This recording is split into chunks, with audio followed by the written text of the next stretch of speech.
Okay, class, here we go. This is Precalculus / Trigonometry Parametric Equations. We just did polar equations. And why did we do polar equations? Well, polar equations give you the opportunity to graph things that are not functions. They allow you to graph hyperbolas, ellipses, all sorts of things like that. We also made some pretty cool shapes, like rose petals and things like that the other day. Good times. Well, sometimes it's better to not even use polar or rectangular form, but simply to use what we call parametric form. The definition is extremely important. This isn't the best definition, but this is something I think you can grasp your minds around. Parametric equation uses another variable, and often that variable is referred to as time. It doesn't have to be time. It doesn't have to be time. To define the coordinate values, parameter t. Some people say that the fourth dimension is time. In mathematics, in this situation, we would understand time as a parameter that helps us to generate things. I think this will make sense. Let me try to explain it to you in this fashion, okay? As I have my pen, I'm going to sketch a parabola, okay? And I'm going to start up here. I'm going to come down and move back up. Now, as you think about that, you think about it as a location of x and y the entire time. Now, I want you to think of it differently, okay? I need a counter. Who's going to count? Devin's going to count. Devin, you count how long it takes me to go from the top to the top on the other side, okay? Ready, set, go.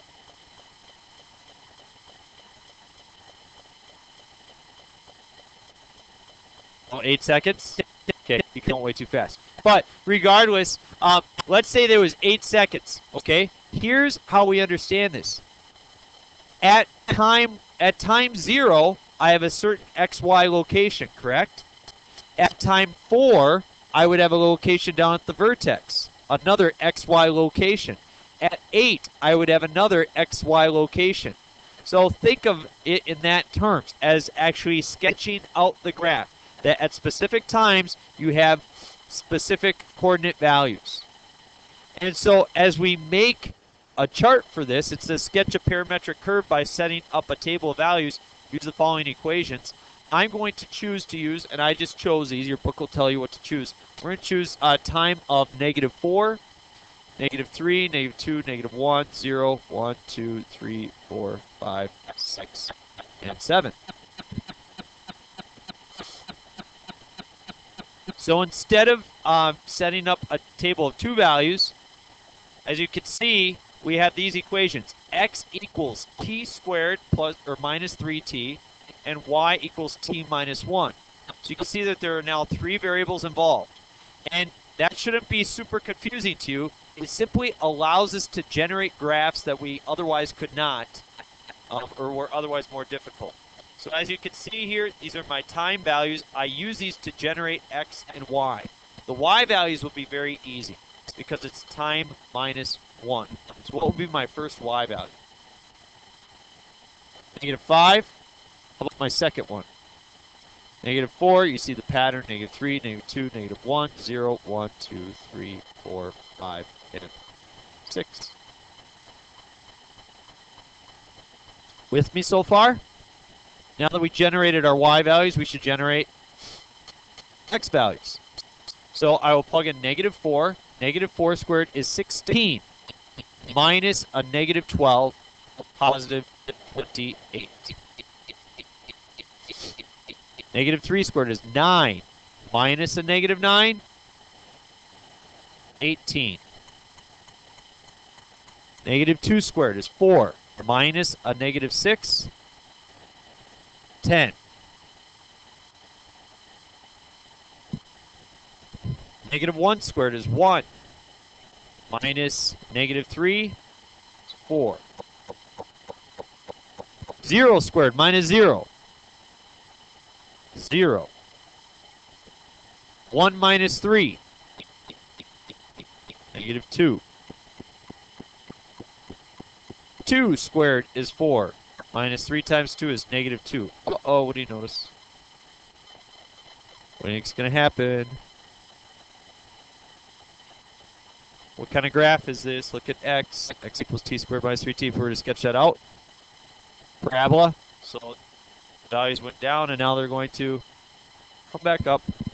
Here we go. So we're going to go to 0. We're going to go 4, 10, 18, 28.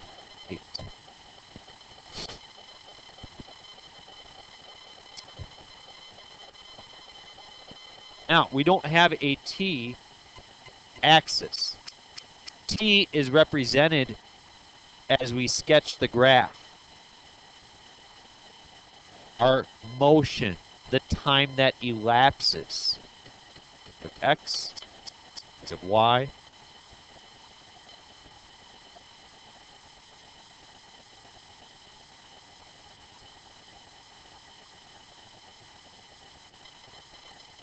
I need to generate some coordinates. We need to go all the way out to about 30. 30, 10, 20, 5, negative 5,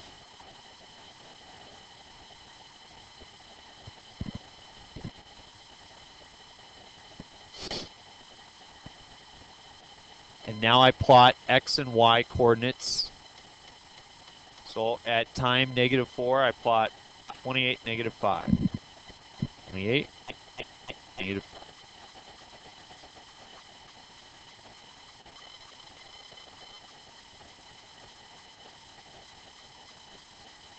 18, -4.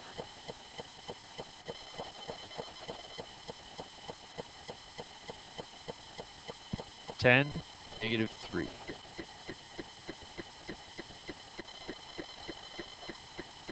4, -2. 0, -1. This is where everybody on YouTube gets really bored. Because everything else is so exciting.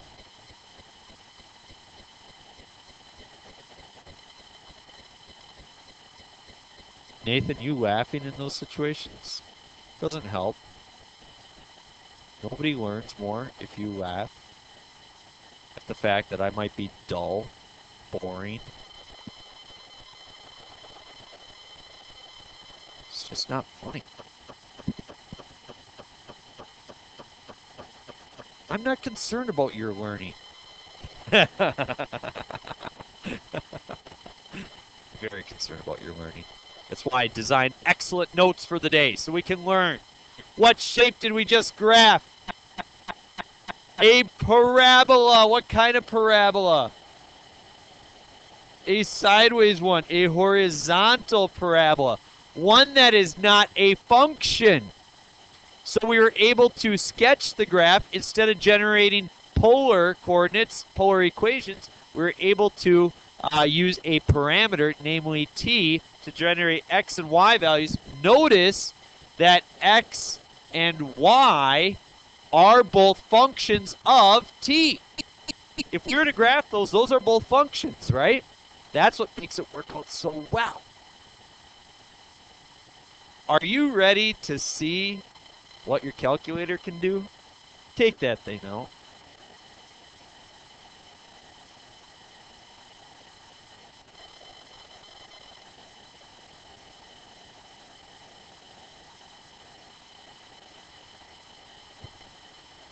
Mode. Instead of function and instead of polar, we go to PAR for parametric or parameter. A parameter of t. Go to y equals. And we will place in there our functions. X of t is t squared. Look, you even can generate this squared value there. T squared minus 3t. So my gradebook wants to log out. Yes, I'll log you out. There you go. And then we do t minus 1. And then we hit graph.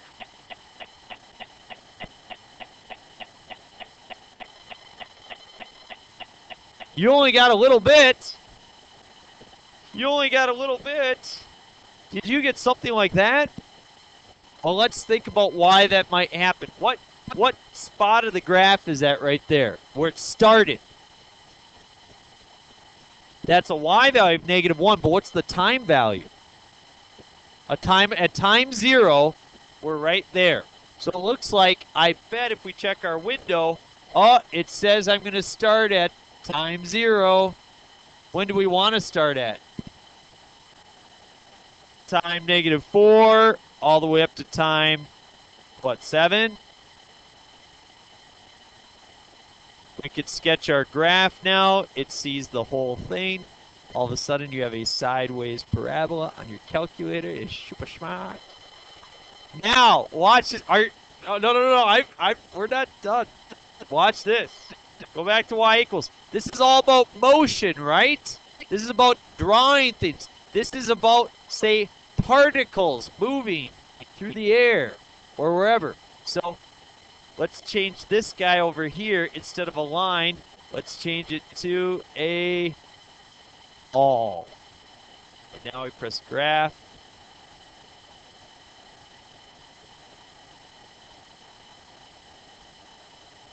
Whoa!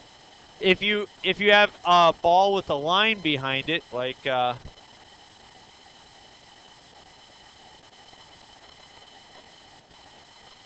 I passed over it. Stop! Ah! Just wait, gents. Oh, ah! Okay. So, yep. So, you know, that's kind of remind us what's happening. Isn't that cool? You like that, don't you? Macy was smiling. Macy was smiling, weren't you, Mace? You like that? Okay, I like it too. All right, let's do something better. All right. Now, it says write an equation for the parabola above by eliminating the parameter. So if you're like, well, I don't really need that. I knew that was going to be a sideways parabola. Well, good for you. And what we do is we eliminate the parameter. Namely, we need to eliminate t. So we have y is equal to t minus 1. And we have x is equal to t squared minus 3t. So what I need to do in this situation is I need to eliminate t. Any idea how I want to do that?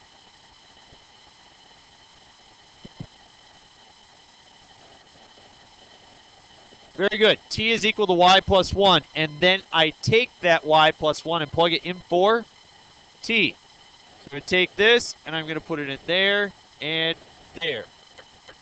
And once I've done that, then I will have an equation that's expressed in terms of x and y. Namely, I have x is equal to y plus 1, quantity squared, minus 3 times y plus 1. As we FOIL and distribute, we come up with x is equal to y squared plus 2y plus 1 minus 3y minus 3. Boring algebra. We learned how to do this a long time ago. We're ready for higher things than this, aren't we? Algebra.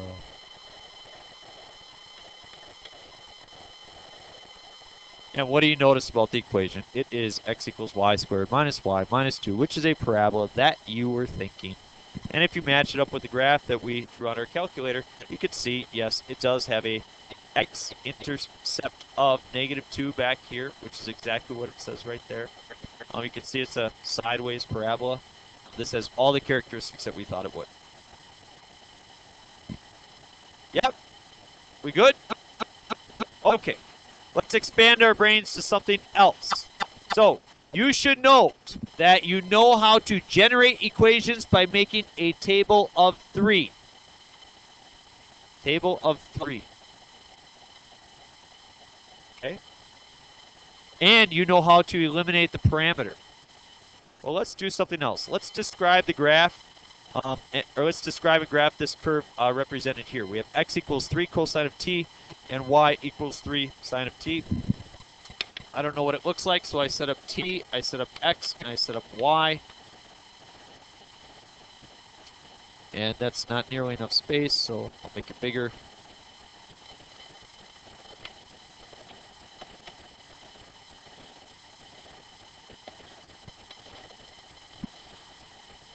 Okay. What are the restrictions on t? 0 to pi. So let's pick values between 0 and pi that are interesting to us, namely 0, pi over 4, pi over 2, 3 pi over 4, and pi.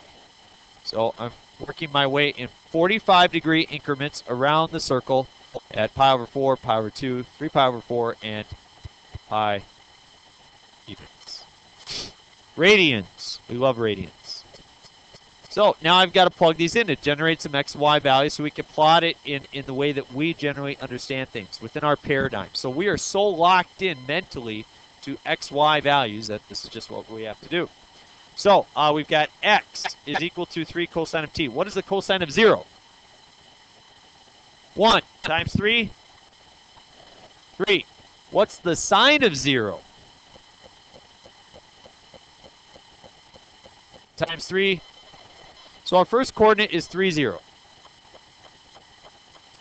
Our second coordinate, t at a time of pi over 4, if we plug in pi over 4 to cosine, my guess is you're going to get, what, 0.7071 or square root of 2 over 2. Multiply that by 3, and what do you get? 2.12. And the sine of pi over 4 is the same. It also is the square root of 2 over 2, or 0.7071, times 3 is, again, 2.12. So you can figure those out by just punching them into your calculator. No problem there. And then pi over 2, what's the cosine of pi over 2? Well, the cosine of 90. 0 times 3 is 0. And the sine of pi over 2 is 1 times 3 is 3. We'll see if you guys can recognize what's going to happen here. I'm going to mark these out. 1, 2, 3 before we do the last 3. Okay. I plot 3, 0. I plot 2.12, 2.12. Plot 0, 3. Anybody got an idea?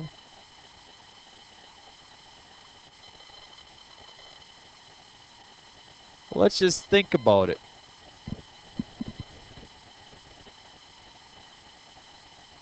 Cosine of 3 pi over 4. That's the second quadrant, isn't it? Cosine values are negative. You get negative 2.12. How about sine in the second quadrant? Is it positive or negative? It's positive, so we're going to get positive 2.12. Does anybody know what the cosine of pi is? Negative 1 times 3, negative 3. And the sine of pi is 0. So as you continue to plot this, you can see that you get this right here.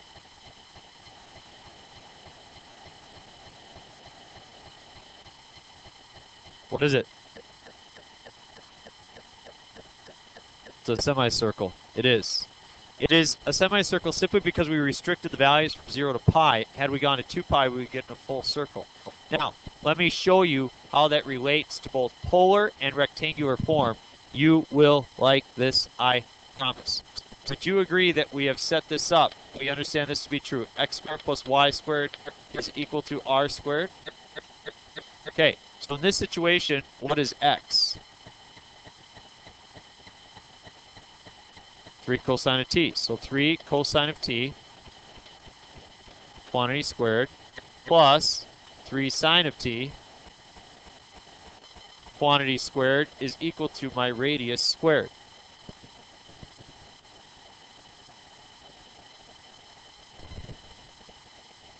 If I square 3 cosine of t, I get 9 cosine squared of t plus 9 sine squared of t is equal to r squared. Now, what can I do with that? Pull out the 9, and I get cosine squared of t plus sine squared of t is equal to r squared.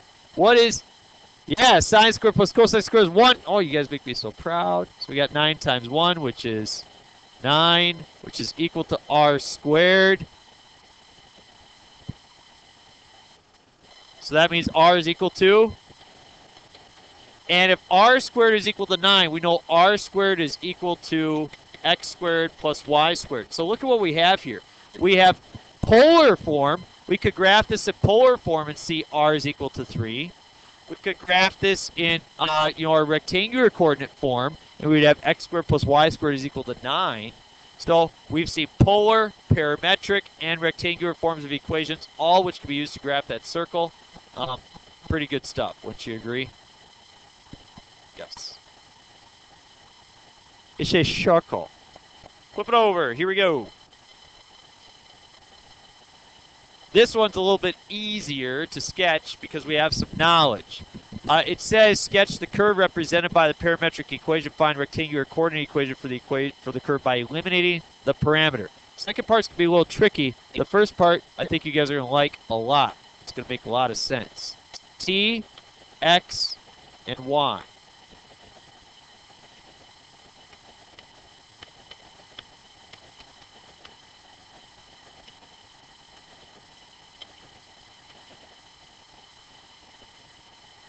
What value for t would you like to start with?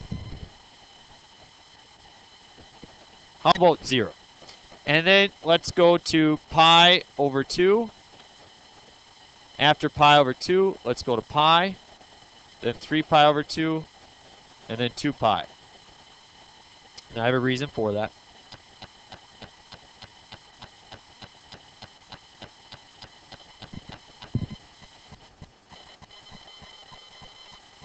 Okay, so we start at the beginning. We'll plug in a t value of 0. What is the cosine of 0? 1 times 5. And the sine of 0? 0 times 3, 0. So our first coordinate, 5, 0.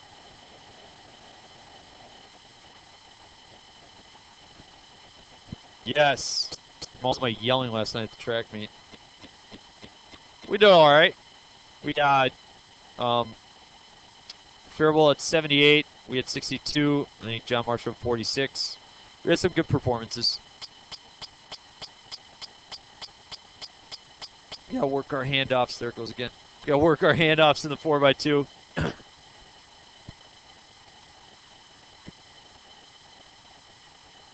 You know, I've really only developed that issue in the past year, though. My voice seems to break every once in a while in class. It's really only been in the past year. I don't know. Yeah, maybe I'm going through puberty. Thank you, Amanda. Thank you, Amanda. All right. But I've had a lot more phlegm in my throat over the past year, too.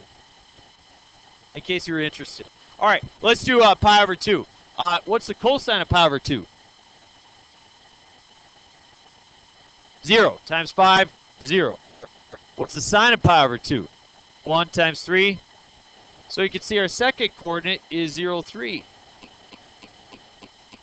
Oh. We kind of get the idea that this is going to be a circular shape, right? But it's stretched how many units in the x direction? 5. How many units in the y direction? So instead of a circle, it might be an ellipse. If you try pi, the cosine of pi is -1 times 5 is -5. And the sine of pi is 0 times 3 is 0. So then I get -5, 0.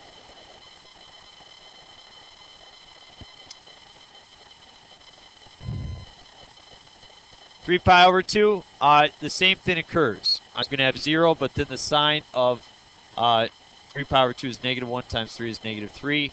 Get a coordinate there. And then it goes all the way back around full circle to 5, 0. So you can see here that I do have an ellipse. That's a horrible ellipse, but that's the shape. Now the question is, can we represent that in rectangular form? If you guys know what an ellipse form looks like, you got x squared over a squared, y squared over b squared equals 1. We want to see that type of shape come to life. We're working with these pieces. And I'm going to do a little trick here, and this is a very helpful trick. Kind of like I did the last time, I'm going to square both pieces. I will have x squared is equal to 25 cosine squared of t. and y squared is equal to 9 sine squared of t. So I squared both sides of each equation. Now this is going to be helpful to me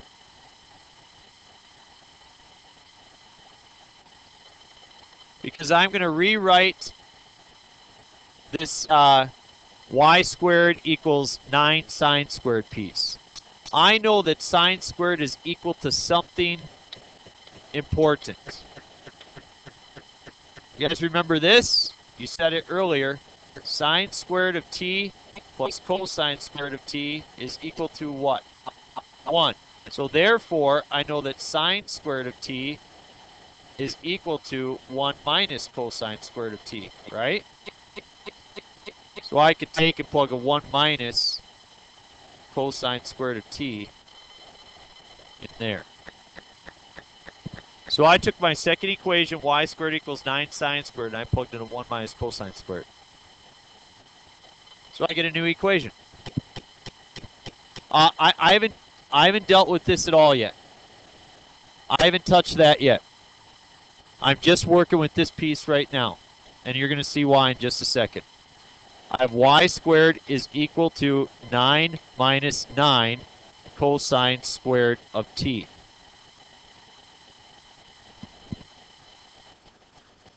So I've chosen to work with this equation. In order to get rid of the parameter, I got to get rid of t. So I need to insert something for cosine squared of t. Well, if you look back up here, we know x squared is 25 cosine squared of t. Or we know that x squared over 25 is equal to cosine squared of t. Right? So what can I do?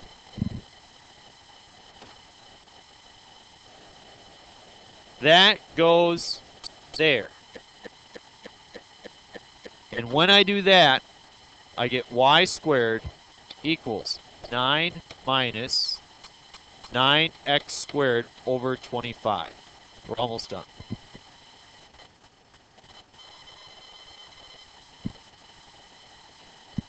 Equations that are in the form of ellipses, the x squared and the y squared are on the same side.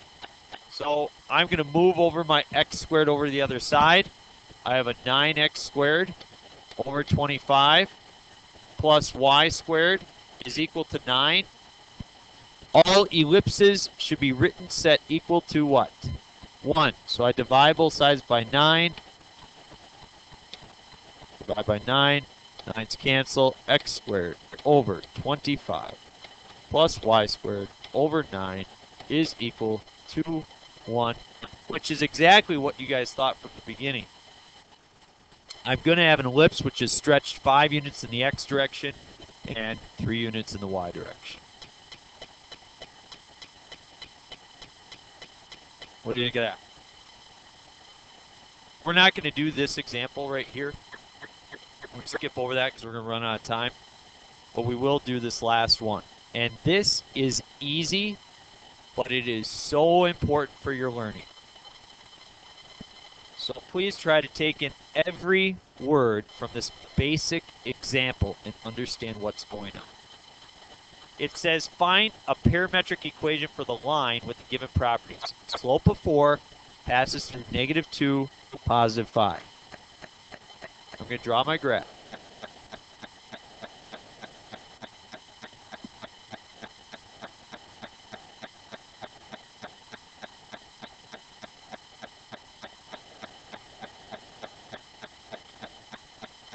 Call that point P. It's at -2, +5.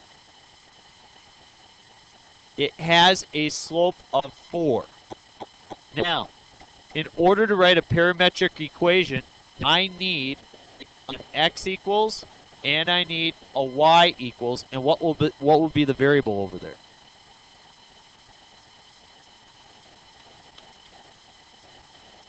X of t and y of t. Okay, so t is going to be the variable on the other side. You don't have to write of t. You could just write x equals y equals, but I just want you to understand that t is going to be there.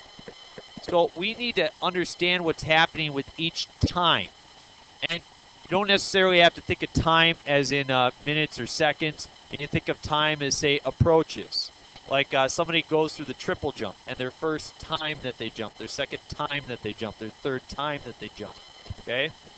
Their trial. So if I'm at this spot, -2 and 5, x is currently at a value of -2, and y is at a value of +5. As I go to get my next point, what do? I want to get my next point, so what do? I have a slope of 4, so if I want to get to my next point, what should I do? Up 4 and over 1. Or over 1 and up 4, either way you think about it. And that will get me to my next point. So if I go over 1, or over t units, let's say, if I go over t units, how many units will I go up? 4 times t. Think about it. If I go over 2, I would go up 8. If I went over 3, I'd go up 12. If I went over 4, I'd go up 16. So whatever trial it is, or however many times it is, whatever you go over, you're going to go up 4 times that.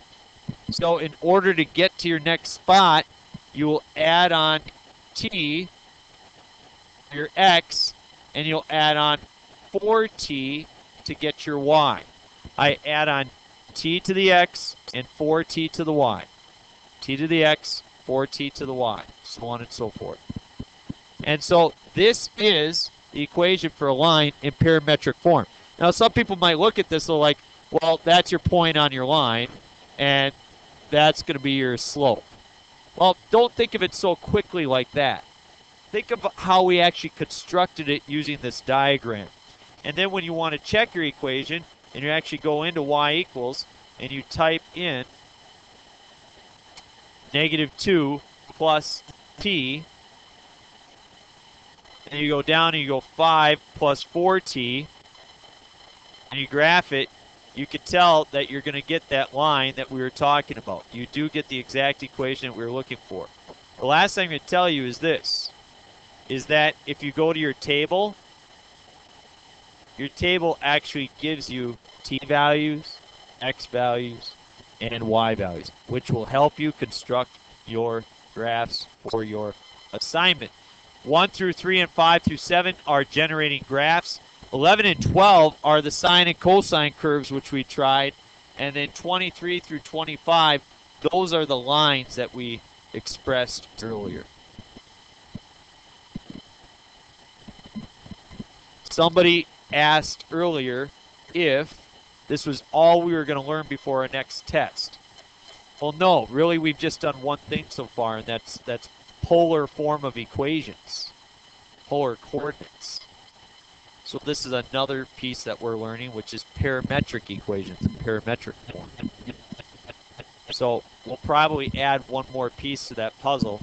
Note that your test is next week, Thursday, or Friday, excuse me, and that will finish us off for the year. So you could take it on Thursday or Tuesday the following week. Okie dokie. Have a good day, everybody. Go to your calculators and graph some parametric equations. Have some fun.